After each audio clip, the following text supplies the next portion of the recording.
পরবর্তীকালীন সরকারকে আমরা আসলে যেই জায়গাটিতে দেখতে চাই, যেই ফর্মে দেখতে চাই, ছাত্র জনতার যে স্পিরিট ছিল, ওই স্পিরিট কিংবা আমাদের ভিতরে যে অন্যরকম একটা তেজ ছিল, যেটি নিয়ে 6 জুন থেকে শুরু করে 5ই অগস্টের এই ফ্যাসিস্ট হাসিনা সরকারের পতন ঘটিয়েছি,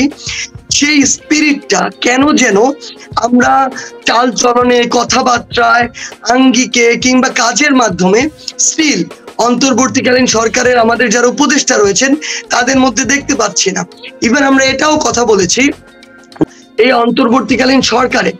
উপদেষ্টা হিসেবে যারা এসেছেন খুবই ভালো, তাদের এই অভিজ্ঞতা রয়েছে, খুবই ভালো তাদের বিভিন্ন জায়গায় যে সৎ কিংবা তাদের যে অন্য ক্ষেত্রে তাদের একটি সম্পৃক্ততা জনমানুষের সাথে সেটি ছিল। কিন্তু সবচেয়ে গুরুত্বপূর্ণ বিষয় এই মুহূর্তে আমাদের কাছে সেটি হচ্ছে যে তারা আসলে যেই আমরা আমাদের জায়গা থেকে স্পিরিট বা তেজ নিয়ে রাজপথে পুরো বাংলাদেশের ছাত্র জনতা এই আন্দোলনটি করেছে, একটি ফ্যাসিস্ট সরকারের পতন ঘটিয়েছে, ওই তেজোদ্দীপ্ত মনোভাব কথা এবং কাজের মধ্যে তাদের মধ্যে ওইভাবে দেখা যায় না। ইভেন আমরা আমাদের কিছু উপদেষ্টাকে দেখেছি যারা এই সরকার আসার পূর্বে পুরো গণমানুষের সম্পৃক্ততা, সোশ্যাল মিডিয়া আসা থেকে শুরু করে সব জায়গায় খুব বেশি অ্যাক্টিভ ছিল, কিন্তু এখন তাদেরকে আপনি 7 দিনও একদিন খুঁজে পাবেন না। সেই জায়গায় আসলে আমরা আমাদের যে চার্মের যে বিষয়টি ছিল বা তরুণ প্রজন্মের যে নতুন করে একটি প্রত্যাশা ছিল, সেই জায়গায় আমরা একটি বিস্তর একটি ফারাক দেখতে পাই। এবং তারা যে কি কাজগুলো করছে, এই কাজগুলো কেন যেন তারা বলার জন্য আমাদের যে মিডিয়ার ভাইদের সামনেও আসতে চাচ্ছেন না। তারা কি কাজ করছেন, কিভাবে চলছে, কি ইমপ্রুভ হচ্ছে, এটিও তো আমাদের বলা প্রয়োজন। কারণ আমরা যারা বৈষম্য বিরোধী ছাত্র আন্দোলনে এই যে সমন্বয়কের জায়গাটি বলুন বা অর্গানাইজারের জায়গাটি বলুন, এই জায়গাটিতে কাজ করেছি, আমাদেরকে তো মানুষ প্রশ্ন করে। আমরা সরকারে নেই, এটা সত্যি, কিন্তু মানুষের কাছে তো এই দায়বদ্ধতাটুকু রয়েছে, কারণ এই প্ল্যাটফর্ম ছাত্র জনতার যে রায়, সে রায়ের ভিত্তিতেই অন্তর্বর্তীকালীন সরকার গঠন করেছে। কিন্তু এখানে যে সমস্যাটি হয়েছে, তারা কি করছে, তারা এটি যেমন নিজেদের জায়গা থেকে প্রকাশ করছে না। আমরা যখন তাদের সাথে গিয়ে বিভিন্ন ভাবে কথা বলার চেষ্টা করি, এটি দেখা যায় হয় আমরা তাদের সাথে ঠিকমতো কথা বলার সুযোগটি করতে পারি না, কিংবা করতে পারলে উপযুক্ত বা প্রত্যাশিত যে উত্তরটি সেটি আমরা পাই না। সেই জায়গায় আসলে আমাদের যে প্রত্যাশা ছিল, এটি সত্যি যে 16 বছরের যে স্ট্রাকচার বা যে আসলে করাপশন সিস্টেমগুলো যেভাবে ধ্বংস হয়েছে, আমরা চাইলেই 2 মাসে ওই সিস্টেমটিতে একদম দৃশ্যমান উন্নতি দেখতে পাবো না,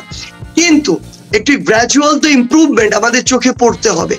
সেই জায়গায় আসলে আমার জায়গা থেকে স্টিল আমার মনে হয় যে আসলে আমরা আমাদের ওই জায়গাগুলোতে, গুরুত্বপূর্ণ জায়গাগুলোতে এমন মানুষদের প্রয়োজন যারা কাজে আমরা ফিল্ডে দেখবো যে এক জায়গা থেকে আরেক জায়গা তারা মানুষের কাছে ছুটে যাচ্ছে, তাদের মধ্যে ওই স্পিরিটটুকু রয়েছে, তারা সেটি মানুষের সাথে এই কমিউনিকেশনটি করছে, তারা যে কাজগুলো করছে এটি মানুষের সামনে তুলে ধরছে। সেই জায়গায় আমরা একটি ল্যাগ দেখি এবং আমরা অবশ্যই চাই এই জায়গা থেকে তাদের অবশ্যই ঘুরে দাঁড়াতে হবে। যদি না দাঁড়ায় তাহলে যে আস্থার জায়গাটি থেকে তাদেরকে ওই গুরুত্বপূর্ণ জায়গা দেওয়া হয়েছে, সেটির প্রত্যাশা তারা পূরণ করতে পারবে না এবং মানুষের কাছে অবশ্যই এটার জন্য তারা যে ভিন্ন একটি নেতিবাচক চরিত্রে বাকি সময়টিতে এই বাংলাদেশের পার্সপেক্টিভে প্রদর্শিত হবে, এ বিষয়ে কোনো সন্দেহ নেই। তো সার্জিস, বলা হয়ে থাকে যে এইসব উপদেষ্টাদেরকে ছাত্ররাই আসলে নির্বাচন করেছে, ছাত্ররাই তাদেরকে মনোনীত করেছে উপদেষ্টা বানানোর জন্য। যেমন ডক্টর ইউনূসের ব্যাপারটা আমরা জানি যে আপনারাই তাকে রাজি করিয়েছেন, কিন্তু অন্যান্য উপদেষ্টাকেও বলা হচ্ছে যে আপনারা তালিকা দিয়েছেন, আপনাদের মনোনীত উপদেষ্টা এরা। আসলে কি তাই? আপনারা কোন ক্রাইটেরিয়া এদেরকে উপদেষ্টা বানালেন না, মনোনয়ন করলেন? একেবারে এনজিও থেকে একটি কথা আমি স্পষ্ট করে বলতে চাই যে প্রফেসর ডক্টর মোহাম্মদ ইউনূস স্যারের ক্ষেত্রে যদি আমরা বলি, তার ক্ষেত্রে এটি ঠিক যে আমরা ওই মুহূর্তে যারা আমরা ছিলাম, আমরা সকলে বসে এটি চিন্তা করেছি এই মুহূর্তে আমাদের এমন একজন ওই প্রধান উপদেষ্টার জায়গায় প্রয়োজন, যেই মানুষটি আসলে যাকে নিয়ে বিভিন্ন মহলের যে অভিযোগের ভিত্তি কিংবা বিভিন্ন মহল থেকে বিভিন্ন ভাবে আসলে বাধা দেওয়ার বিষয়টি ওই গুরুত্বপূর্ণ জায়গাটিতে সেটি যেন না থাকে এবং সর্বজন গ্রহণযোগ্য এবং আন্তর্জাতিক ভাবে তার যেন ওই স্বীকৃতিটুকু থাকে। কারণ এটা সত্যি যে অভ্যুত্থানের পরবর্তীতে যে পাল্টা অভ্যুত্থান হওয়ার একটি সম্ভাবনা থাকে, এবং এটাও তো সত্যি যে যেই দোসররা আসলে বিভিন্ন সংস্থার নামে, বিভিন্ন ভূমিকায়, বিভিন্ন দেশের প্রভাবে প্রভাবিত হয়ে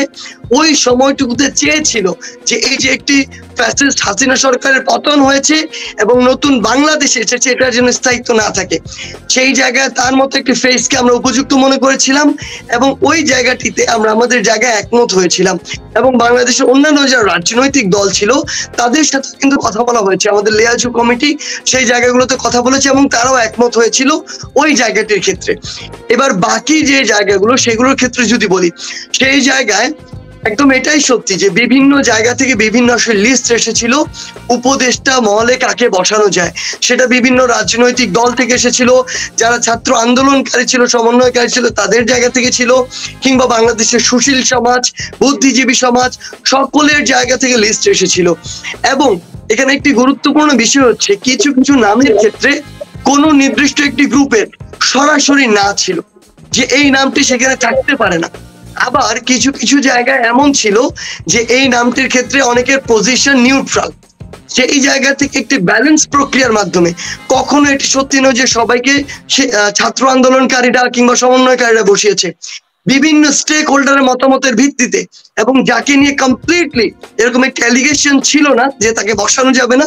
সেই সার্বিক বিষয়গুলো ইভেন এখানে যারা যিনি আমাদের প্রধান উপদেষ্টা রয়েছেন তার জায়গা থেকেও কাকে নিয়ে কাজ করবেন এই জায়গাটিতে নিয়েও কিছু মতামত ছিল। সামগ্রিক বিষয়ে যে নামগুলোতে নিয়ে আসলে এই বিষয়টি ছিল যে এই নামগুলো নিয়ে কাজ করা যেতে পারে এবং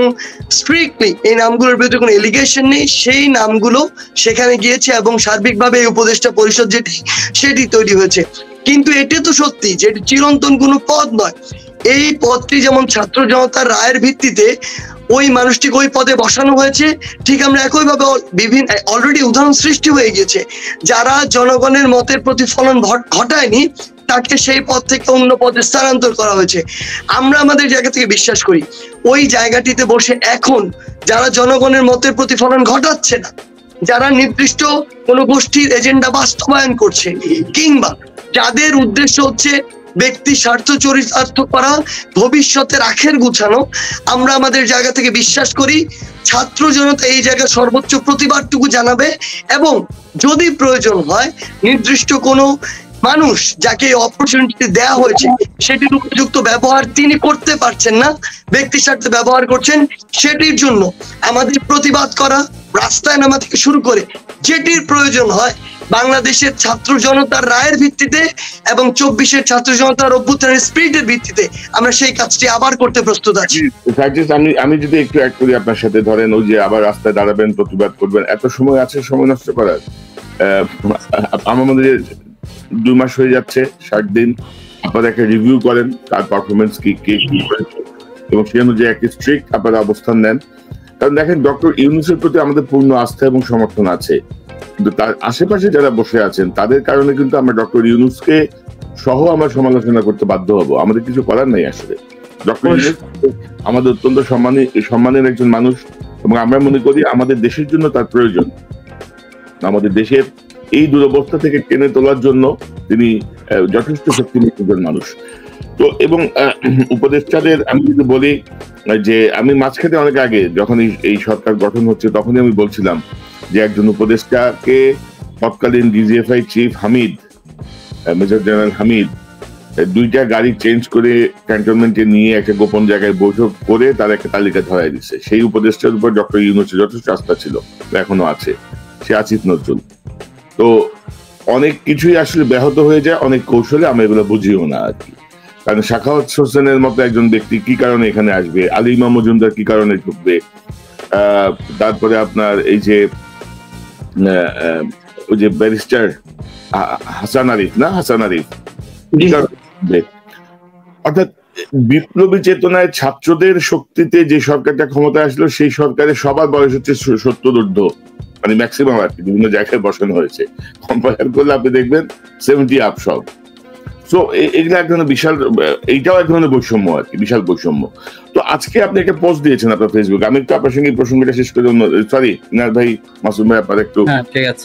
শুনছি, আমরা খুব ভালো লাগছে। আজকে একটা পোস্ট দিয়েছেন আপনার ফেসবুকে, আমি দেখছিলাম যে 23 ঘন্টা আগে আপনি পোস্টটা দিয়েছেন যে গণ অধিকার পরিষদের রাশিদের রেফারেন্সে আপনি বলেছেন যে সমকাল পত্রিকায় নিউজ খুঁজেছেন যে সমন্বয়করা ডিসি নিয়োগ দিচ্ছে বা অন্যান্য জায়গায় হস্তক্ষেপ করছে, এরকম বেশ কিছু নিউজ কিন্তু আসছে আপনাদেরকে ঘিরে। এবং আপনার স্ট্যাটাসের যে টোন, মানে কোনো সাক্ষ্য প্রমাণ কিন্তু নাই, বলে দেওয়া হচ্ছে এটা সমন্বয় করছে, এটা সমন্বয়কে সুপারিশ বা ইত্যাদি ইত্যাদি। তো আপনি কি মনে করেন যে আমরা যখন কাজ করতাম আমরা দেখতাম যে গোয়েন্দা সংস্থা নানা রকম ভাবে ফেব্রিকেটেড নিউজ করানোর চেষ্টা করতো, চরিত্র হননের চেষ্টা করতো, নানা রকমের আজে বাজে কমেন্টস করাতো, সেই জায়গাগুলো আপনারা সতর্ক আছেন কিনা? কারণ আমরা দেখছি যে মিডিয়াতে কিন্তু কোনো পরিবর্তন আসে নাই, সেই হাসিনার লোকজনই বসা বিভিন্ন জায়গায় এবং নানা মেকানিজম করছে। তো আপনার এই স্ট্যাটাস বা আমি যা বললাম সবকিছু মিলিয়ে আপনার পর্যবেক্ষণটা কি? আচ্ছা, আমি গতকালকে আসলে এর আগেই বেশ কিছু জায়গায় দেখে যে এরকম বলা হচ্ছে আর কি, যে বাংলাদেশের 64 জেলার 64 জন ডিসি নিয়োগ দেওয়া হয়েছে এবং এর মধ্যে নাকি 56 জন ডিসি, প্রথম কথা বলা হচ্ছে যে তারা আওয়ামী লীগের দোসর, দ্বিতীয় কথা যেটি বলা হচ্ছে সেটি নাকি আমি আর হাসনাত মিলে নিয়োগ দিয়েছি। তো তখনই আসলে আমরা এই জিনিসটিকে বেশি ওইভাবে পাত্তা দেইনি, কারণ আমরা এটি আসলে দেখছি যে বিভিন্ন জায়গায় এই গুজবগুলো ছড়ানো হচ্ছে। ওই যে সিআরআই কিংবা হাসিনার যারা দোসর, তারা কিন্তু এখনো সবগুলো হারিয়ে যায়নি। কিংবা আপনি যদি লক্ষ্য করেন যে এখানে একটি গোষ্ঠী রয়েছে, যে গোষ্ঠীটি এখন তাদের ব্যক্তিগত কিছু দলীয় স্বার্থ এটাকে বেশি প্রায়োরিটি দিচ্ছে দেশের স্বার্থের চেয়ে, কিংবা এই ফ্যাসিস্টকে দমন করে একদম পতন ঘটিয়ে অ্যাকচুয়ালি এই বাংলাদেশের ছাত্র জনতার যে একটি গ্রহণযোগ্য নির্বাচন, সেই নির্বাচনের মাধ্যমে যে একটি সরকার গঠন, সেই প্রসেসে যাওয়ার আগেই কিছু মানুষ যারা আসলে তাদের ব্যক্তি স্বার্থ চরিতার্থ করার জন্য অ্যাকচুয়ালি এই যে সমন্বয়কদের নাম দিয়ে হোক কিংবা বিভিন্ন যারা ভালো কাজ করার চেষ্টা করছে তাদেরকে কেন জানি তারা পটেনশিয়াল থ্রেট মনে করা শুরু করছে, এবং এখনই তারা উঠে পড়ে নেমে কিভাবে তাদের প্রশ্নবিদ্ধ করা যায়। কিন্তু তারা এখনো এটি ভাবতে পারছে না যে এই যদি বিভাজনটি সৃষ্টি করা হয় এবং নিজেদের মুখোমুখি করা হয়, তাহলে বিগত 16 বছরে যেমন সিঙ্গেল একটি রাজনৈতিক দল, সে যে দলই হোক না কেন, অসংখ্যবার চেষ্টা করার পরেও ফ্যাসিস্ট হাসিনার কিছুই করতে পারেনি। কি পরিস্থিতি আবার তৈরি হবে, নিজেরা নিজেদের বিরুদ্ধে লেগে যাব, কিন্তু তারা তাদের যে ফায়দাটি নেয়ার চক্রান্ত করে আবার একটি বড় ক্ষতি করার সেই কাজটি তারা করে ফেলবে। তো সেই জায়গা থেকে আমরা সেভাবে আমি বা হাসনাত আমরা পাত্তা দেইনি। কিন্তু গতকালকে দেখলাম যে একটি কনফারেন্সে আসলে সেখানে আমাদের গণ অধিকার পরিষদের ক্যাম্পাসের বড় ভাই রাশেদ ভাই একদম ওপেন একটা ফোরামে, যেখানে অসংখ্য মানুষ রয়েছে, সেইখানে বিভিন্ন মহলের মানুষ রয়েছে, তাদের সামনে বলছে কোন একটি সমকাল পত্রিকার রেফারেন্স দিয়ে আমরা নাকি 56 জন ডিসি নিয়োগ দিয়েছি, আমরা নাকি আওয়ামী লীগের যারা দোসর তাদেরকে নতুন করে আবার স্থান করে দিচ্ছি, এরকম কথাবার্তা। তো আমাদের জায়গা থেকে মনে হয়েছিল যে তারা 18 কোটা সংস্কার আন্দোলনে ছিল, তারা তরুণ প্রজন্মের প্রতিনিধি, সেই জায়গায় ওই লীগের এক্সটেন্ডেড ভার্সনের মতো, পিআরআইয়ের এক্সটেন্ডেড ভার্সনের মতো তারা যদি তরুণ প্রজন্মকে জাস্ট একটা গুজবের ভিত্তিতে কোন রকম ফ্যাক্ট চেক না করে একটি নিউজকে এভাবে অপপ্রচার করে, তাহলে তো তরুণ সমাজ বা আমরা যারা তাদের অনুজ রয়েছে আমরা এখানে আশাহত হই।